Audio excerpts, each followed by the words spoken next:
আমার প্রিয় শিক্ষার্থীরা, অনুবাদ ও অনুষঙ্গ থেকে ভারতীয় সাহিত্যের ওপরে আয়াপ্পা পানিক্কর সংক্রান্ত বিশদভাবে তথ্যগুলি তোমাদের সামনে আমি এমনভাবে উপস্থাপন করব যা তোমাদের এসএলএসটি এবং মাদ্রাসা সার্ভিস কমিশন পরীক্ষার জন্য অত্যন্ত গুরুত্বপূর্ণভাবে কাজে দেবে। চলো তাহলে দেখে নেওয়া যাক আজকের মূল্যবান ক্লাসটি। তার আগে বলি, অবশ্যই ভিডিওতে লাইক, কমেন্ট এবং শেয়ার করো। চ্যানেলটিতে নতুন হলে সাবস্ক্রাইব করে অল করে দিও। আর পুরোনো ভিডিও দেখার জন্য অবশ্যই আমার চ্যানেলের প্লেলিস্ট থেকে দেখে নিতে পারো। আয়াপ্পা পানিক্কর বা পানিকর 1930 খ্রিস্টাব্দের 12ই সেপ্টেম্বর জন্মগ্রহণ করেন। জন্মস্থান কেরলের কুট্টানাদের কোভালামে। 3 নম্বর তথ্য, 1959 খ্রিস্টাব্দে কেরল বিশ্ববিদ্যালয় থেকে ইংরেজি সাহিত্যে MA ডিগ্রি লাভ করেন আয়াপ্পা পানিক্কর। 1971 খ্রিস্টাব্দে মার্কিন যুক্তরাষ্ট্রের ইন্ডিয়ানা বিশ্ববিদ্যালয় থেকে PhD ডিগ্রি লাভ করেন। নেক্সট, আয়াপ্পা পানিক্কর মালায়ালাম ভাষায় সাহিত্য রচনা করেন। 1960 খ্রিস্টাব্দে রচিত তার দীর্ঘ কবিতা কুরুক্ষেত্রম মালায়ালাম সাহিত্যে তাকে খ্যাতি এনে দেয়।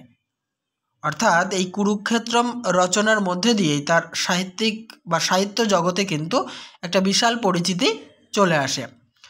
কুরুক্ষেত্রম রচনাটিকে মালায়ালাম কবিতার প্রস্তর ফলক হিসাবে বিবেচনা করা হয়। পরের তথ্য, 1973 থেকে 75 সালে তার লেখা কবিতাগুলি নিয়ে প্রকাশিত হয় পানিক্কর এর কবিতা সংকলন মহারাজা কথাকাল। 9 নম্বর তথ্য, কাব্য সংগ্রহ প্রথম খণ্ড প্রকাশিত হয় 1974 খ্রিস্টাব্দে।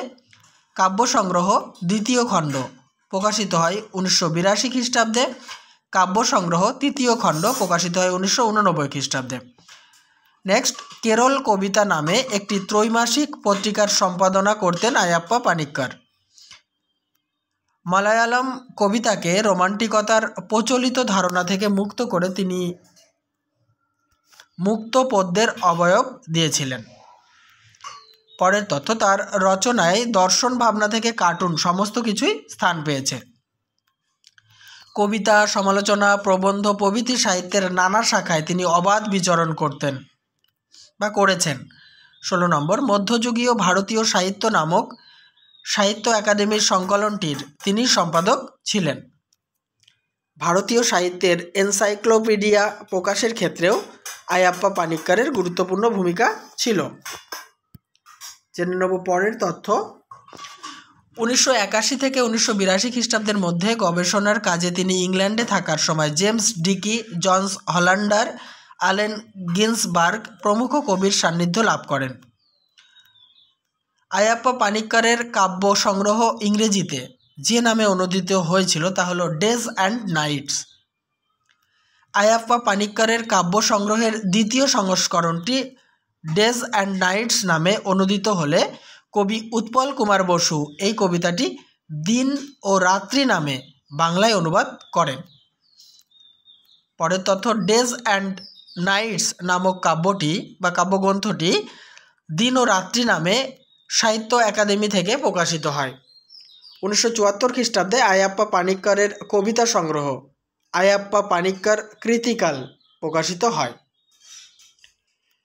আয়াপ্পা পানিক্করের শিক্ষার সার্কাস কবিতাটি উৎপল কুমার বসুর দিন ও রাত্রি গ্রন্থের অন্তর্গত। জেনে নেব পরের প্রশ্ন উত্তর। তার আগে বলি, অবশ্যই ভিডিওতে লাইক, কমেন্ট এবং শেয়ার করো। পুরনো ভিডিও দেখার জন্য আমার চ্যানেলের প্লেলিস্ট থেকে পরপর ফোল্ডার করা আছে, দেখে নিতে পারো। আর চ্যানেলে নতুন হলে সাবস্ক্রাইব করে অল করে দিও। আয়াপ্পা পানিক্কর রচিত আয়াপ্পা পানিক্করের কৃতিকাল ও চিন্তা এই দুটি মননশীল প্রবন্ধ। কবিতা এবং সাহিত্যে তার অসামান্য কৃতিত্বের জন্য কেরল সাহিত্য একাডেমি থেকে সাহিত্য একাডেমি পুরস্কার লাভ করেন আয়াপ্পা পানিক্কর। এছাড়াও মধ্যপ্রদেশ সরকারের কবি সম্মানও তিনি লাভ করেছেন। 27 নম্বর, আয়াপ্পা পানিক্করের কৃতিকাল গ্রন্থের জন্য তিনি সরস্বতী পুরস্কার পান। 2004 খ্রিস্টাব্দে ভারত সরকার প্রদেয় পদ্মশ্রী সম্মানেও ভূষিত হয়েছেন Ayyappa Panikkar. Indian association for English studies, সাহিত্য একাডেমি, সঙ্গীত নাটক একাডেমি, জাতীয় সাক্ষরতা মিশন প্রভৃতি নানা সংস্থার সঙ্গে আয়াপ্পা পানিক্কর যুক্ত ছিলেন। শেষ তথ্য 2006 খ্রিস্টাব্দের 23শে আগস্ট আয়াপ্পা পানিক্কর প্রয়াত হন। তাহলে বন্ধুরা এই ছিল আয়াপ্পা পানিক্কর থেকে গুরুত্বপূর্ণ তথ্য। অবশ্যই নেক্সট তথ্য বা নেক্সট ভিডিও তোমাদের জন্য নিয়ে আমি উপস্থিত হব। পুরনো ভিডিও দেখার জন্য অবশ্যই আমার চ্যানেলের প্লেলিস্ট থেকে দেখে নিতে পারো।